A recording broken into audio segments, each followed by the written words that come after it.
Time is something we all think we understand. We live by the ticking of the clock, the turning of calendars, the rhythm of days and nights. But what if time isn't just a line that stretches endlessly forward? What if time, as we usually measure it, is an illusion, a useful tool, but not the real essence of how we live and experience life? This is the question that fascinated Henri Bergson, a French philosopher who tried to show that time is not merely something that can be measured by watches and clocks, but something we feel, something that flows within us. Bergson invited the world to rethink what it means to live in time, to trust intuition over rigid logic, and to embrace the creativity at the heart of life itself. Born in Paris in 1859 to a Polish father and an Irish mother, Bergson grew up in a home that valued education, culture, and the arts. From a young age, he was drawn to both mathematics and literature, two worlds that rarely touched but that would shape the way he thought. Mathematics gave him a love of precision and structure, while literature opened his imagination to stories, emotions, and the mysteries of the human spirit. This unique combination of influences prepared him for the philosophical journey he would embark on, exploring life not just as a series of logical steps but as something organic, alive, and creative. Bergson's early academic achievements marked him as a brilliant mind. He excelled in the prestigious École Normale Supérieure in Paris, where many of France's greatest thinkers studied. At first, he was deeply interested in science, but he began to notice something unsettling. Science was powerful at describing the external world but often failed to capture the inner experiences of living beings. It could measure the heart's beats but not the feeling of love. It could study the brain cells but not the spark of consciousness.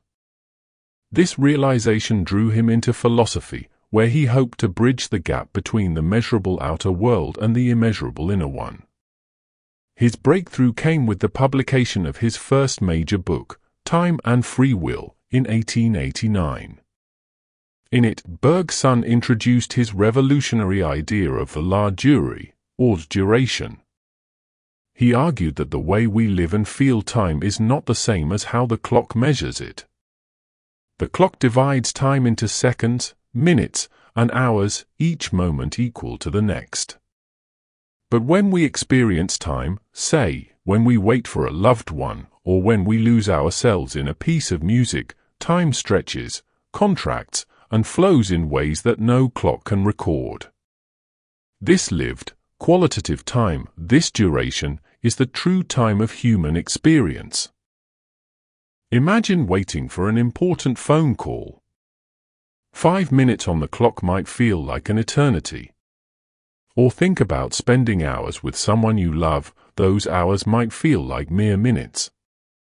Bergson believed that our inner sense of time, shaped by emotion, attention, and consciousness, reveals something profound about the nature of reality. The universe is not a mechanical sequence of frozen moments but a living, flowing process. Bergson's emphasis on lived time challenged the prevailing scientific and philosophical views of his day. Many thinkers were influenced by mechanistic ideas, believing that the world operated like a machine, governed by fixed laws and predictable outcomes.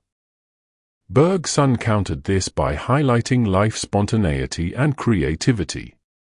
In his later book, Creative Evolution, 1907, he argued that life itself is not just a product of mechanical forces or blind chance but is driven by what he called the l'élan vital, the vital impulse or life force that pushes living beings toward novelty, growth, and greater complexity. This idea of the élan vital captured the imagination of both philosophers and artists. For Bergson, evolution wasn't simply about survival or adaptation, it was about creativity. Nature was like an artist, constantly improvising, creating new forms, and bringing forth unexpected possibilities. This view inspired writers, poets, and even early filmmakers, who felt that Bergson's philosophy spoke to the living dynamism of art. Bergson also challenged the supremacy of pure reason. While he valued rational thought, he believed that it could only take us so far. To truly grasp the essence of life, he argued, we need intuition, a direct, almost instinctive way of knowing that allows us to enter into the flow of reality rather than standing outside it, trying to analyze it.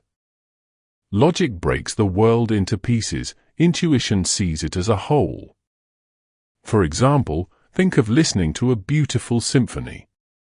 You can analyze each note, each instrument, each technical aspect of the music. But the power of the symphony isn't in the isolated notes, it's in the way they come together to create a moving, living experience. That experience can't be captured by breaking it down into parts, it has to be felt as a whole.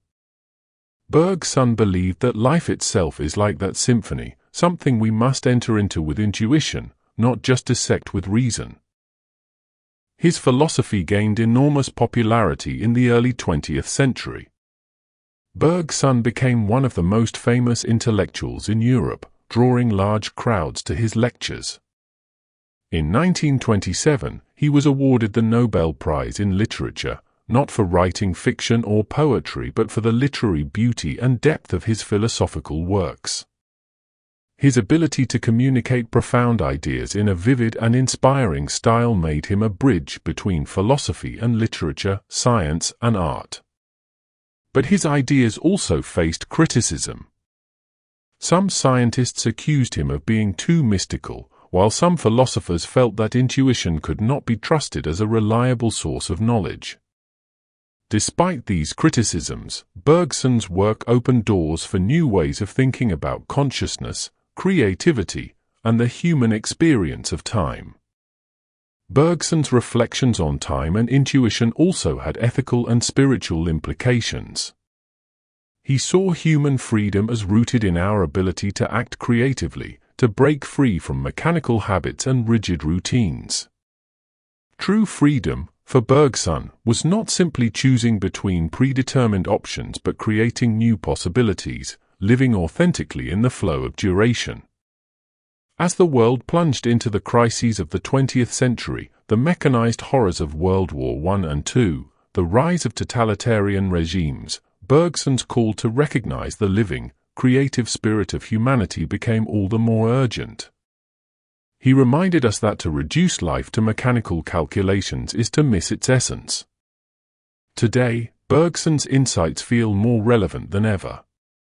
In an age dominated by technology, data, and algorithms, we often risk losing touch with the inner flow of life, our intuition, creativity, and sense of connection to the living world around us.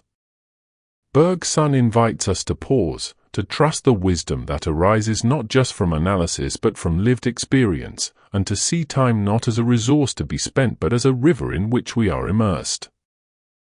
In remembering Henri Bergson, we remember a philosopher who dared to say that life is more than numbers, that the universe is more than a machine, and that time is not simply a clock's ticking but the heartbeat of creation itself.